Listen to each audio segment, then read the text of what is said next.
Bonjour à tous, on se retrouve pour une nouvelle vidéo sur la chaîne Texama pour un nouveau Texama Show. Alors, je voulais commencer vite fait les news par petite news de la chaîne.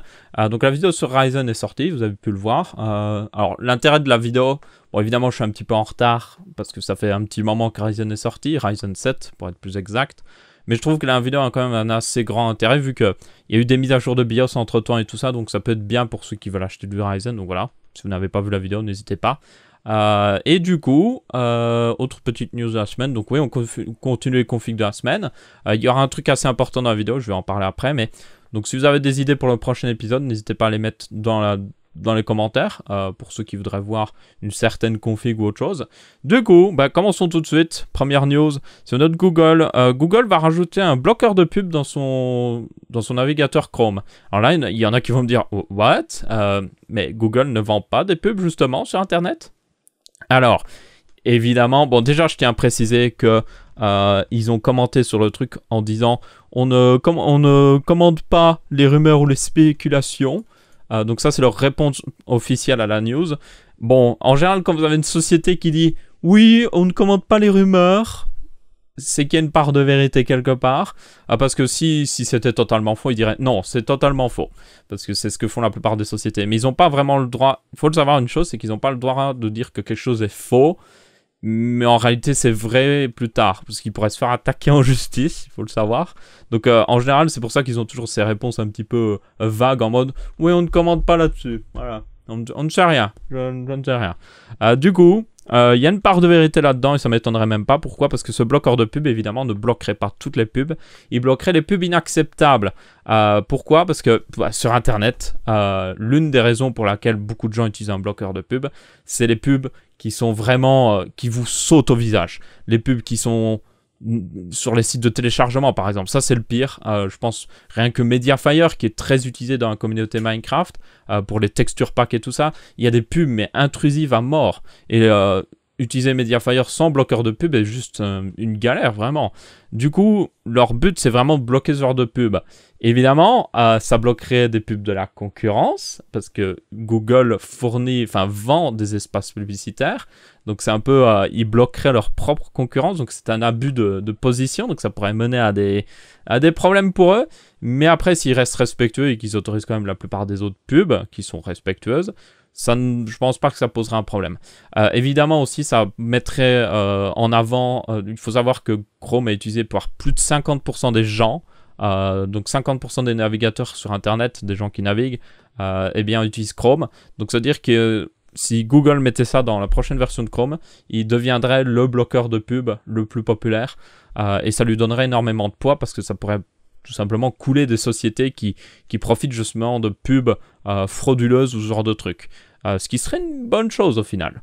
Alors, il y a d'autres petites informations évidemment, c'est que comme c'est une rumeur, on ne sait pas aussi qu'est-ce qu'ils considèrent comme pub frauduleuse. Il pourrait aussi bloquer plus de pubs, on ne sait pas, peut-être des concurrents, on ne sait pas trop. Je ne crois pas qu'ils feraient ça parce que ce serait vraiment une mauvaise chose pour eux, mais bon. Et ça va dans la continuité de, je pense que vous avez dû le voir, Google essaie de retirer les pubs sur les sites qui propagent des fausses news. Du coup, ça un petit peu, c'est un outil qui va un petit peu de pair pour bloquer aussi des pubs sur des sites qui justement feraient ce genre de trucs. Peut-être, oui, pas forcément bloquer les pubs frauduleuses, mais peut-être bloquer toutes les pubs sur un site qui est lui-même frauduleux ou qui propage des fausses informations pour le couler, tout simplement. Donc, il y a plein d'utilisations qu'ils pourraient faire. Il y en a qui font très peur, évidemment. Il y en a qui font moins peur, qui seraient pas trop mal. Mais bon, une chose est sûre, c'est que les bloqueurs de pubs, selon moi, sont une nécessité. Mais c'est une nécessité qu'il faut utiliser intelligemment. Personnellement, les bloqueurs de pubs, j'utilise de la manière suivante, c'est si un site est respectueux, je regarde si un site est respectueux au niveau des pubs et tout ça, je l'autorise à afficher des pubs sur mon navigateur tout simplement, afin de les aider et tout ça. Je tiens à préciser, je bloque quand même les pubs avec ici pour les vidéos, parce que c'est pour éviter d'avoir une pub dans la vidéo, parce que ça peut être un conflit d'intérêts, je tiens à le préciser. Parce que techniquement, comme je fais la vidéo, c'est techniquement comme si je leur faisais de la pub, mais gratuitement, donc ouais. Je tiens juste à le préciser, parce qu'il y en a qui vont me dire « Ouais, tu bloques des pubs, là !» Oui, mais je suis techniquement obligé d'un point de vue légal. Bref, du coup, utiliser intelligemment les bloqueurs de pub. Si ça se confirme, j'espère que Google le fera aussi de manière intelligente et qu'ils nous donneront des options de le régler. Ce serait génial. Autre news, on change totalement de sujet. Alors vous avez dû le voir, mais le prix de la RAM augmente, surtout la RAM en DDR4 pour être plus exact. Pourquoi? Eh bien tout simplement, alors les puces de RAM, il y a 2 gros constructeurs de puces de RAM actuellement sur le marché. Vous avez Micron et vous avez Samsung. Oui, Samsung fait énormément de puces de mémoire, ils font aussi énormément de processeurs au final. Et du coup, ces 2 gros constructeurs ont des petits problèmes. Donc, quand vous faites une puce mémoire, c'est un peu comme un processeur au final, une puce mémoire. C'est plus simple évidemment, mais ça se fait un peu de la même manière. En gros, vous prenez un énorme wafer, que ça s'appelle, on va dire c'est un disque de silicone, et vous gravez les puces mémoire dessus, ou les processeurs par exemple. Alors, ce processus n'est pas parfait. Certaines puces mémoire ne fonctionneront pas, ou d'autres seront en dehors des spécifications, genre elles demanderont trop d'énergie pour fonctionner. Il y a un taux de réussite en quelque sorte. Donc sur un énorme disque où vous allez graver plein de puces mémoire, il y a un certain pourcentage qui ne seront pas utilisables tout simplement. Donc soit ils les jettent, soit ils les recyclent dans d'autres produits, ou soit tout simplement... en fait, il n'y a pas d'autre utilisation, parce que s'ils les jettent ou ils les recyclent, il n'y a pas d'autre utilisation. Et du coup, le problème qu'ils ont en ce moment, c'est que Samsung et Micron, je ne sais plus qui utilise quoi, mais ils utilisent 2 procédures de gravure en 18 et 17 nanomètres, si je me souviens bien. Et le problème, c'est qu'ils ont des mauvais rendements. Donc, ils n'ont pas assez de puces valides sur un seul wafer, donc un seul disque de silicone. Du coup, ils doivent en faire plus, ce qui coûte plus, et donc... ça augmente le prix de la RAM parce que ce sont les 2 gros constructeurs principaux. Donc c'est pour ça que la RAM a augmenté pas mal, vraiment pas mal. Si vous regardez le graphique ici, vous pouvez voir que on est passé de 60 $ en moyenne sur un kit. Il me semble que c'était un kit de 8 Go ou quelque chose comme ça, jusqu'à 90 $. Évidemment, ça dépend aussi des pays et tout ça, mais ça devient un peu massif. Ça veut dire aussi que le prix, vu que la mémoire, on l'utilise pour la RAM et tout ça, mais on peut aussi graver...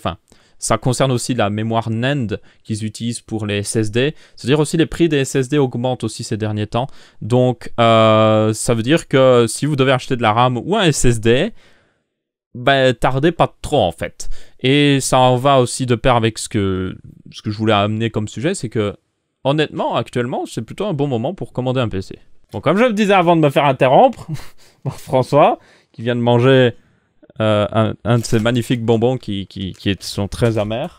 C'est très amer, c'est ça? Chaque fois que tu le manges... Oui, voilà, il fait coucou, c'est sa main. Donc je disais, c'est le parfait moment pour commander un PC parce que tout ce qui est au niveau carte graphique vient de sortir. Il n'y a pas de carte graphique qui devrait sortir. Oui, il me regarde toujours comme d'habitude pour m'embêter. Les processeurs, tout est sorti. Ryzen 5 est sorti, Ryzen 7. Au final, il n'y a que le ultra haut de gamme où il y a encore des trucs qui doivent sortir. Donc, si vous devez commander un PC ultra haut de gamme, attendez. Mais actuellement, si vous devez commander un PC milieu de gamme ou haut de gamme, genre un peu plus de 1000 €, c'est le bon moment. Surtout si le prix de la RAM augmente, il vaut mieux commander maintenant. D'ailleurs, ça permet de passer vers le prochain sujet. C'est les Radeon RX 500 qui sont sortis. Elles sont sorties pendant la semaine. Donc... la conclusion, je pense qu'on peut vite faire, c'est une RX 480 et une 470 renommées overclockées. Les RX 480 et 470 avaient été corrigées entre-temps, il faut le préciser, dans leur durée de vie. Donc, elles ont quand même été un peu améliorées, mais ça reste juste un overclocking. Donc, elles sont légèrement plus puissantes. Là, par exemple, si on voit la 480 par rapport à la 580, c'est juste un petit boost de puissance qui permet de la faire passer devant la GTX 1060 en moyenne dans les jeux. Ça ne passe pas dans tous les jeux. Oui, ça va. Pourquoi tu me copies? Enfin, bref. Donc, c'est... d'un jeu à l'autre, ça va dépendre. C'est à vous de regarder un petit peu. Une chose est sûre, c'est qu'elle consomme beaucoup plus à cause de ça, à cause de cet overclocking. Du coup, le problème, c'est que moi, je vois... Non, c'est pas que ça coûte de l'argent ça consomme plus. Si ça consomme, oui, ça coûte un petit peu plus d'argent, mais il faut aussi savoir une chose, c'est que le plus gros problème par rapport au fait que ça consomme plus, c'est que ça chauffe plus. Parce que cette énergie, elle doit partir quelque part. Et là, quand on regarde par exemple une 480 par rapport à une 580, c'est une sacrée augmentation pour à peine un petit peu plus de FPS. Du coup, personnellement, je continuerais de prendre une GTX 1060, franchement. Surtout si vous avez un boîtier assez restreint où ça respire pas bien, prenez une GTX 1060, parce que c'est le même niveau de performance, à peu près le même prix d'ailleurs, selon les prix actuels. La 580 est sortie à 280 €, c'est le prix d'une GTX 1060 6 Go, donc Ouais, je comprends pas trop ce choix-là. Peut-être qu'elles ont plus de valeur aux États-Unis où il y a des différents prix, mais c'est clair qu'en Europe, elles sont pas intéressantes en fait. Peut-être qu'elles feront un peu baisser les prix des 1060, mais c'est à peu près tout quoi. Donc, un peu déçu à ce niveau-là. Et c'est la même histoire avec la 570. Ce qui est dommage parce que la 470 était très bonne. Très bon rapport qualité-prix. Elle l'est toujours d'ailleurs, hein, si vous voulez en acheter une. Mais ça casse un petit peu ce truc quoi. Donc, ouais, what the fuck AMD. Pourquoi renommer des trucs comme ça? Pourquoi pas faire une RX 485 ou autre chose? Je ne comprends pas trop leur choix ici, mais bon. Ensuite, Intel va lancer certainement la plateforme X299, donc c'est le remplaçant du X99, leur plateforme haut de gamme, d'ici le 30 mai. C'est une date rumeur, évidemment. Ce serait pour le Computex, pour information, c'est un salon de l'électronique. Et dans les autres rumeurs, on a aussi le fait que, bon, déjà, on avait parlé qu'il sortirait peut-être un processeur 4 cœurs en haut de gamme, ce qui est ridicule, honnêtement. Parce que, pourquoi acheter... Vous allez acheter une carte mère qui coûte 2 fois plus cher, parce que les cartes mères en X99, elles coûtent 200 € minimum. Vous allez acheter une carte mère 2 fois plus chère, pour un processeur qui est aussi bien qu'un processeur que vous pourrez avoir sur une plateforme moins haut de gamme. Et le seul avantage que vous allez avoir, c'est le quad channel, ce qui veut... Enfin, ça va rien vous donner en plus. Ou alors le support du SLI, du Crossfire full à X, en x16 sur les 2 slots. Mais ça sert à rien aussi parce que le SLI et le Crossfire sont de moins en moins supportés par la plupart des jeux. Donc même ça n'a aucun intérêt. Même, il n'y a aucun intérêt. Je sais pas, on verra bien quand ça sortira. Mais franchement, il n'y a aucun intérêt pour un 4 cœurs haut de gamme. Et puis aussi le deuxième maintenant qui commence à avoir une rumeur, c'est un 12 cœurs.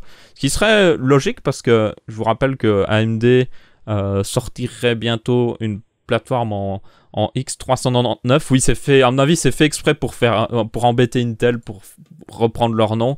Mais il faut savoir qu'une chose, Intel, c'est que sur le haut de gamme, ils sortent moins de chipsets. Donc, de toute façon, le prochain chipset Intel, ce sera le X499. Parce que le X99 c'était le remplaçant du X78 si je me souviens bien, donc vous voyez il saute toujours une dizaine quoi qu'il arrive ou une centaine, donc de toute manière ça n'aurait rien changé, mais ça fait un peu étrange. On croirait qu'AMD a un petit peu fait exprès à ce niveau là. Du coup, on peut penser que c'est à cause de la pression justement d'AMD qui sont un petit peu obligés de sortir vite fait les trucs parce qu'ils n'étaient pas censés sortir aussi vite. Donc là, on sent qu'ils sont un petit peu pressés. Et s'il y a vraiment la rumeur du 12 cœurs se confirme, ça voudrait vraiment dire qu'ils sentent une pression d'AMD.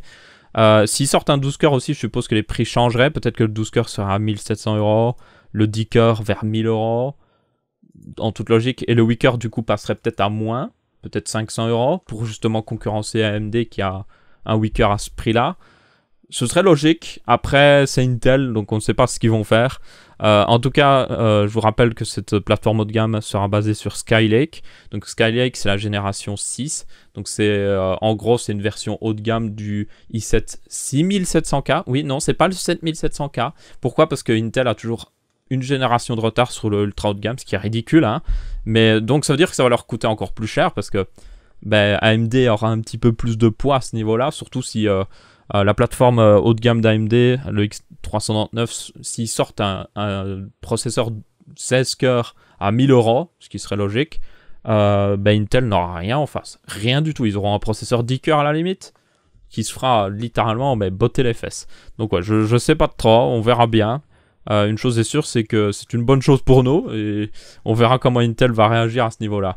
Donc, petite dernière news au niveau du programme spatial de la Chine. On oublie souvent, mais j'en ai parlé plusieurs fois d'un petit peu ce que fait SpaceX et tout ça, hein, du programme même spatial américain, mais il faut pas oublier qu'il y a d'autres nations, hein, dans le monde qui ont un programme spatial. La France aussi en a un, avec l'Europe. Mais il y a aussi la Chine qui est en train de construire une nouvelle station assez grosse, aussi grosse que la station internationale.